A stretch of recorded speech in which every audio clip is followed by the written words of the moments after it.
Hello friends, hello designers. Today I'm teaching how to create a hand-drawn striped print in Adobe Fresco first, and then to finish it off in Affinity Designer.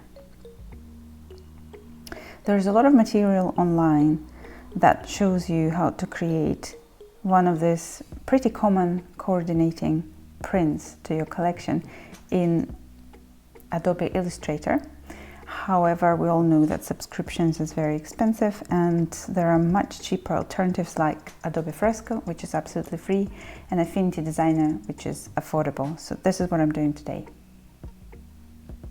It may seem that it's very easy to create a print like that. However, if you want it to be seamless, i.e. everything that crosses the line at the top will match exactly what happens at the bottom, and the line is hand drawn, i.e. it's not completely the same all over the surface, that may be a little bit tricky, and it took me a little while to figure this out. So I just wanted to share this with you so it won't take you as much time as it was for me. Okay, so first thing first, what we are going to do is we need to create a line, a hand drawn line. So I'm going to use my iPad, and I prefer to draw in Adobe Fresco. This is what you see on your screen now. I've already created a new file, and I created a line work which I plan to use. But let's pretend it's not here. So you would come here, press on a new layer. What I usually like to do, I like to use as a simple round vector brush, and I think let it be size, I don't know, 29 for example, or maybe let's make it 32. Okay, so I can work with it, and now you can play around. So I would do this, like make it wavy. Actually, I'm maybe going to do even more wavy, and then I'll just close the gaps. Yeah, just something that makes it kind of more interesting. And then if you think it's too thick, you can make it slimmer, thicker, pretty much anything. And if it looks untidy over the canvas, you just need to kind of tidy up a little bit more. Okay, like this. Okie dokie. Okay, so now this is something we can work with. Okay, so what do I need to do to make this line work, to repeat pattern? So first thing first, let's export this illustration. Just save it into your photos. Okay, so once you've done it, add it back into this file and move it to the bottom. So now you can sort of preview how it's going to look like if you were to use this illustration to create a repeat pattern now. Okay, so we need to sort this problem. Okay, so go back, use that same brush, same color, draw over, and make sure that these lines connect in a way that you can't make the difference. Okay, you can use a brush, or you can use a razor tool where necessary. Anything that takes just so those two lines look the same.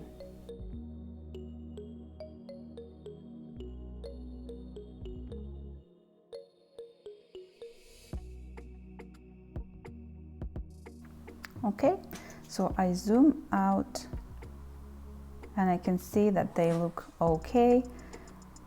I switch off that picture that we added, and this is it. So this is your illustration that you can use to create a repeat pattern.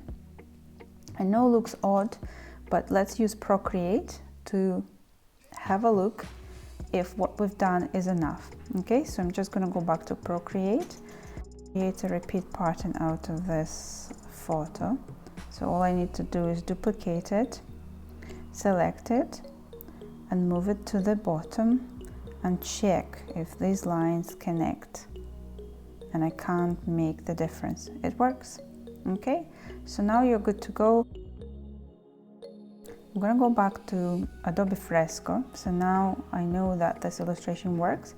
I need to export it in a PNG format, but without any background. So I can then layer that illustration in Affinity Designer onto a background of my choice. Okay, so now my beautiful line is in Affinity Designer.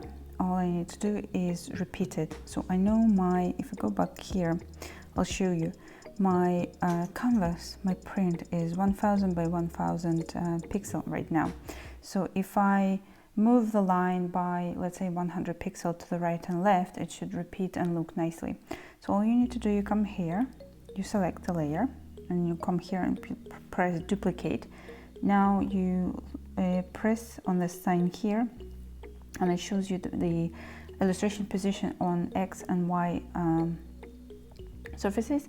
So all you need to do, because you want to move it over this side, so that's X, if you remember from school.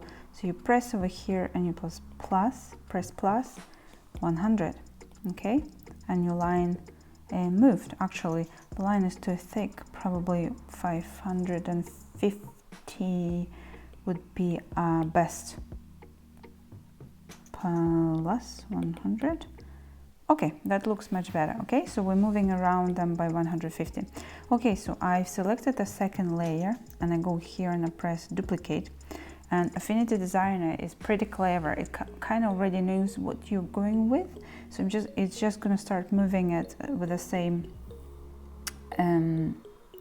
gap. Okay, duplicate, duplicate, duplicate. Okay, so all I need to do now is to duplicate it on that side and my repeat pattern will be finished.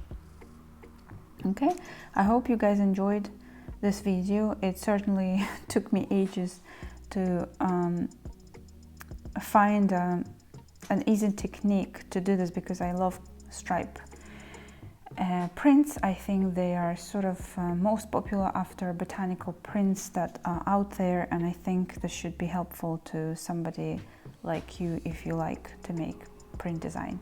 Okay, thank you. If you enjoyed this video, please like it or share it and let me know what you want to see next.